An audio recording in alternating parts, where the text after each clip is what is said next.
All right, class. First off, as always, good day. I'm glad you're here. So, today we are starting off this new grading period with a new class, which is economics. Okay, so we finished government. Now we're moving on to economics. So, here is the beginning parts of this class. Let's go ahead and look at the objective. There we go. So we're going to analyze how scarcity plays a role in amounts produced and the price. We're going to get to that a little bit later, especially the price part. We're going to examine what truly is a need. This is something people always say, oh, I need this, I need that, I need this. Do you really need it? And that's what we're going to look at today. Is what you want or what somebody says, is that truly what you need? Okay, we're going to examine that later on. And then we're going to create an argument on which of the three factors of production is the most important. Okay, so let's go to the warm up. So there it is for you. So the question's asking you, what is this artist trying to say about our economy? Remember, it says, if you look up top, the Great Economic Super Bowl. What is this artist trying to say about the China economy and our economy? Okay, please do not do what some people did in class, which was just answer one side. Oh, it looks like the Americans are this, or it looks like the Chinese are this. No, no, I'm asking both sides. Okay, be sure you answer both sides. Okay, because if you don't, you're going to lose points. Okay, the question's asking you, what is this artist trying to say about the Chinese side and the American side? Okay, should not be that difficult to answer this. Okay, so pause the video, write your response because we're moving on in three, two, one. All right. So, what is economics? By definition, it's the production, consumption, and transfer of wealth. Okay. If you really boil it down to its the bone of it, that's what it is: the production, consumption, and transfer of wealth. Okay. It's not just about how to be a billionaire or how to be a millionaire. That's not what economics is about. Okay. Is it a factor? Sure. People who become that way, they look at the economics of things. They use it as a tool, but it's not a blueprint like this is the number step one, two, three. No, no, no, no, no. That's not what it's about. And if you honestly believe that, you need to get that out of your head right now at the beginning. Because as we go on, you're going to be just like lost for one. Two, you're going to be, I hate to say it, but bored out of your mind because you're just, oh, well, where's the thing about how to make money? See, so again, that's, you need to get that out of your head right now because that's not what this class is about.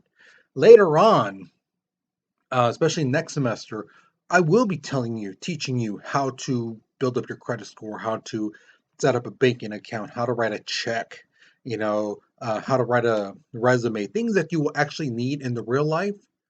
Okay, but this stuff too, this does play a factor, especially if you plan on having a business. You know, if you plan on becoming an up and up, in some type of corporation or you're starting your own type of business, you will need to know this stuff. So, like the very next thing is something you definitely need to know about, which is scarcity. Scarcity is huge. It's a big part of economics. What it means is there's not enough of what people want. Think about it. Think about when the PlayStation 5 when it came out. How many people had to be on a wait list? How many people bought those bots, you know, to be online and get the when it first came out, things like that. Why? Because there wasn't enough. And people would buy a bunch of them and would try to sell them on a high price. Why? Because they know people wanted it and they knew there was a limited amount. Okay, so scarcity is a real thing. There's not enough microchips, there's not enough processors, there's not enough motherboards, there's not enough everything to make enough for everyone. Okay. Now, all economic decisions fall into two categories. Basically, is this thing a need or is it a want? Okay. And typically, it's more of a want than a need. Okay. There are three essential needs, and they're all basics. What I mean by that, as you're going to see in a second, you don't need the upper stuff because then it doesn't become a need, it becomes a want. So, number one, food. You need food to survive. And that's what a need is, something you need to survive. Because if you don't have these three things, you're not going to survive. So, food incorporates water and food. Those two things are in that category. So, things like fruits, vegetables, raw meat, things like that. Okay. What it doesn't count is fast food. Okay. Because think about like this: if will you die if you don't have fast food? No, actually, you might live longer. You know, you might be healthier. So you don't need fast food. Do you need to eat at a certain restaurant or a certain place? No, you don't. Is it a nice little luxury? Sure. Is it a nice little treat that you and your family go out and you guys eat at, Chili's or whatever your favorite restaurants may be, or takeout? Sure, it's nice. But is it a need? No. Basic food, raw meat so you can cook it, fruits, vegetables, you know, bread, things like that. That's the basics, what I'm telling you. That's the need. Subway sandwich, it's not a need. You can make your own sandwich. Okay. Next thing, clothing. So basic clothing. I mean, we're talking like shirts like this. I think I got this for like $10, $15, something like that. You know, I in class I would show you um my sweatshirt, my little jacket thing. Um, $10. I got it during the summertime when it was the cheapest. Now, I've seen some students, I asked them in class, how much does it cost for, let's say, a cookies um, sweatshirt, hoodie, things like that. And some of them are telling me, oh, it could be anywhere from like 30, $40 to like $80. Okay, see, a sweatshirt that keeps you warm does the same thing as a cookies one, and you're paying three times minimum at the very, very base, at the max, eight times. So that's what I mean. A basic, you just need a basic shirt, basic this and that to keep you covered, keep you warm. You don't need designer clothing. You don't need Gucci, this and that. You don't need pink pants. You don't need the trending stuff. Will your feet melt and will you die if you don't have Jordans on? No, you'll be fine with a regular pair of shoes. You know, New Balance or whatever. You don't need the top $500 shoes to survive. Regular shoes are fine. Same thing with shelter. Basic shelter. Four roofs or four walls and a roof. That's it. That's all you need. You don't need a mansion. You don't need a four-bedroom house when it's just you. You know, is it nice to have that? Sure. But see, that's a want. You don't need that. You just need a simple place for you if you're by yourself. Okay. So again, what is defined as a want, which is basically anything that isn't a need, the basic stuff. Fruits and vegetables, simple clothing, small place. Anything else above that, it's basically a want. Okay. You want that stuff. Now, in economy too, in economics, there are two types of people: producers and consumers. Some people create things, but everyone takes things. Everyone takes things. Okay. And this is what I was trying to explain in class. Even companies take things. So, I mean, things don't just fall from the sky, just magically appear like, oh, there's a couch. Boom, just appeared out of thin air. No. They had to get the cloth, the wood, the springs, the metal, the screws, all that stuff to make that. So they had to take to make this one thing. Now, I tried to have students start to say, well, what about bottled water? Well, to clean it, they needed filters. If they were cleaning it the old school way, they needed a pot with fire. you know,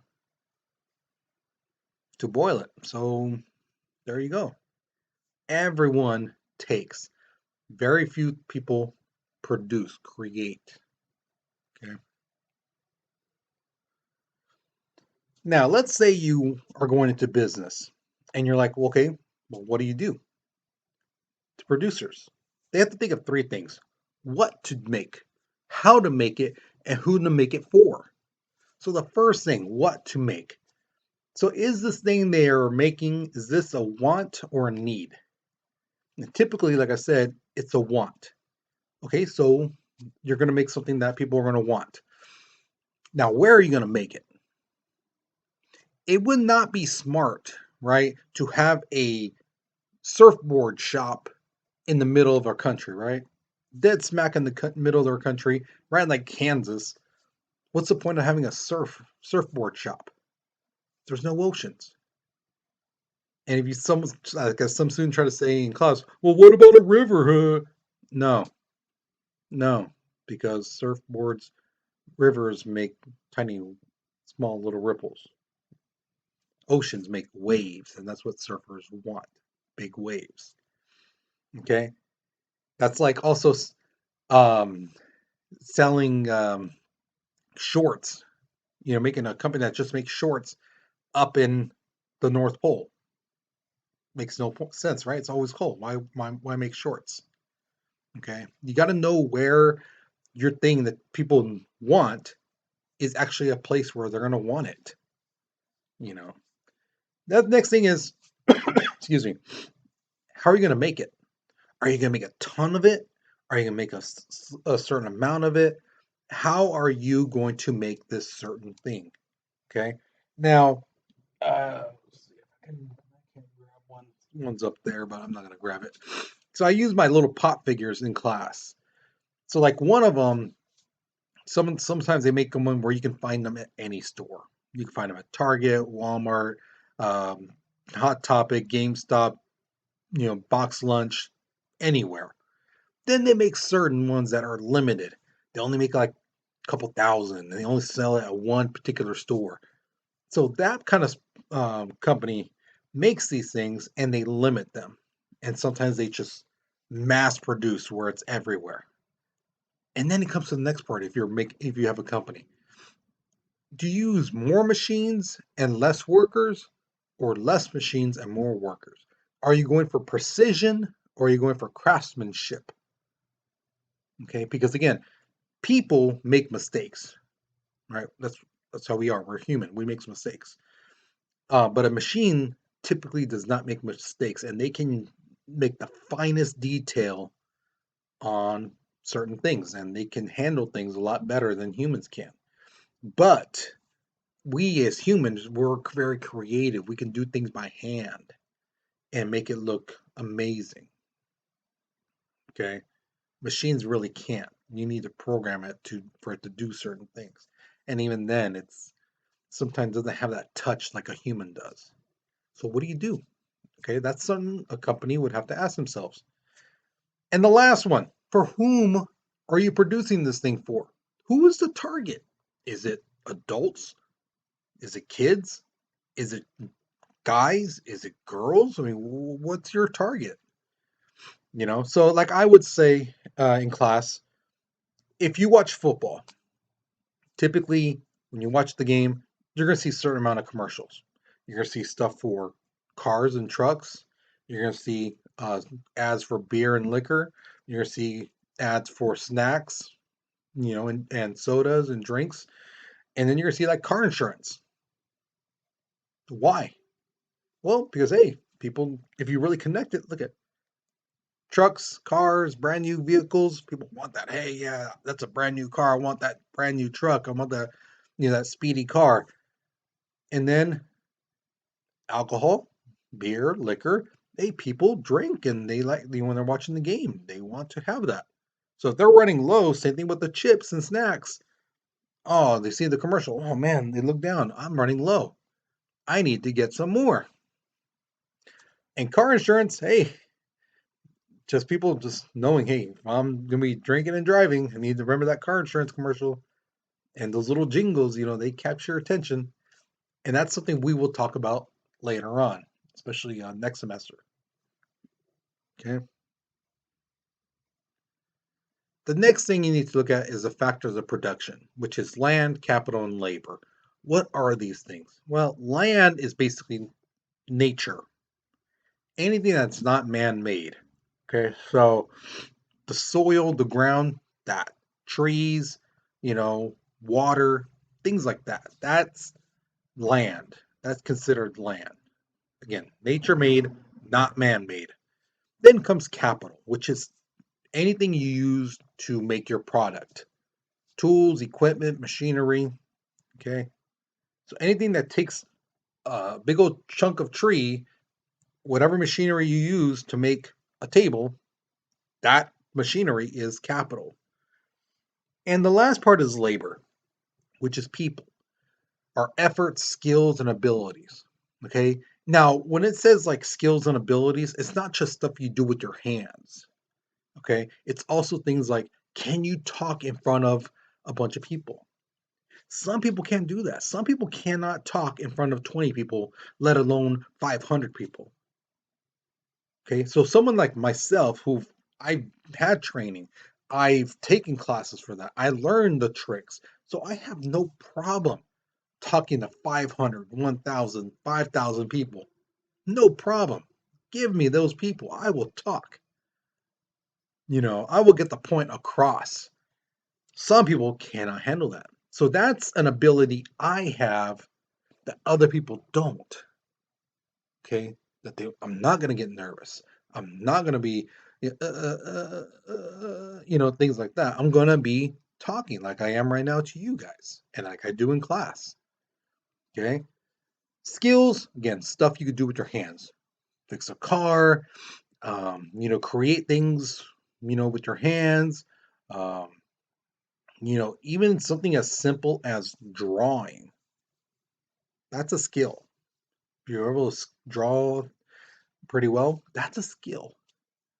This last part, effort, is something that we're going to be talking about later on because this is mainly when you have your interview. Um, this is the deciding factor whether you get hired or not, typically.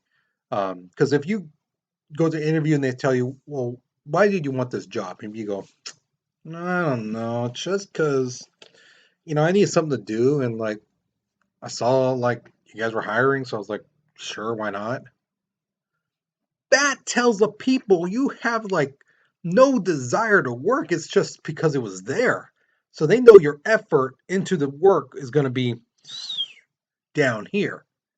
But if you say something like, I've always come to this store, I like it, I like how the atmosphere is in this place. I've been wanting, as this is one of the places I would love to have worked in when I was younger, and now that I see the opportunity, I want to try it out. And, I like your guys' stuff and I just want to be part of this. That sounds a lot better than the first part. So that kind of tells them, hey, this person takes an interest in this place. They've been here before. They like it. They will do a better job than somebody else. Now, entrepreneurs. These are people responsible for a change in the economy. Typically, inventors change the economy. People like Eli Whitney. People like Steve Jobs. Um, Bill Gates and stuff like that. These guys created stuff to help out the economy and help create something that changed the way we live our lives. So yeah, those are entrepreneurs. The last thing, production, creation of goods and or services. So it's not just did you make something. It's also do you provide any services for the community, people that they basically pay you money for, whether it's taking out the trash, cutting the lawns, whatever. You're doing something, you're creating something, you're doing something for the community, and you're getting paid. Okay. All right. This next part, you're only going to hear me say it like maybe two, three more times for the rest of the semester. and it's GDP, the gross domestic product. This is what a country has made in a year. Okay. After that, two or three times, that's going to be it. That's the last time you're going to hear about it. That's why I wanted to put it at the very beginning. So it's just to hear in the back of your head. Um, Now, most companies have these people called analysis people. Okay. They're analysis. What they do is they basically tell how well a company, a state, or a country is doing economically. They say, hey, we're doing great, we're doing horrible. And then comes the explanation. How well are we doing, or how bad are we doing? Why is it like that? So, a great example was during COVID. A lot of analysis people will be like, hey, man, we're hurting pretty bad. The company didn't do too well. Well, why? Well, COVID, we had to shut down production. Our production rate shrunk down to like 10%, 20%. We have not been able to make a profit, because we barely making the minimum amount, and supply is huge, but now the price of everything else is going higher too. So, you know, and then comes the prediction part, the last part. They give their prediction saying, based on the numbers, based off the data, if we increase production by 20%, we'll make a 40% increase in profit. If we cut 10,000 jobs, you know, this is jobs that computers can do or machinery, and we can make a profit of 20%, from last year's total. This is something that you and me, typical people, would be like, who cares? But to the owners, this is stuff they want to know because this is about their money. They're going to make some, or they're going to lose some. And these predictions, sometimes they don't go according to plan. Sometimes factors that they could not see, these analysis people could not foresee, happen. So, great thing is just like COVID. No one expected COVID to come. No one could have said, oh, it's going to be here from this time to this time. Nobody would have known. Okay, so that's what I mean. Predictions don't always come true. Sometimes little factors come in that nobody sees. So here's my question to you. Would you consider electricity as a need? Now, before you stop the video, if you do not truly understand what a need is, you need to go back to that part of the video and watch that. Because, again, you need to understand what a want and a need is. That's like the basis of this class. You need to know what that means. So if you truly do not understand, go back to that part of the video, watch it. If you still don't understand, when you get to class, ask me and I will break it down for you. Now, for this question, there is, I don't want to see any yes and no, or it's both. No, no, no, no, no, no, no. None of that. It's either yes or no. Is it a need? And then why? Okay. If you put yes and no, or you put both, or you put something along that lines where you're trying to play both sides, you're getting that question wrong. Because I specifically tell you, do not put that answer. And guess what people did in class? They gave me that answer. So guess what? Guess what they got in their paper? They got the question wrong. So do not, do not, do not give me that answer. Okay. Once you finish this question, you are done with this lesson. Hopefully, you learned something new. Hopefully, you enjoyed it. Um, there's a lot more to come, guys. And I really, really do hope you do enjoy it because it is interesting. It is pretty fun. I'm not going to lie, economics can be fun. Um, but we'll be talking about more later on. Okay. So, you guys, you take care, you be safe, and I'll see you later. Okay.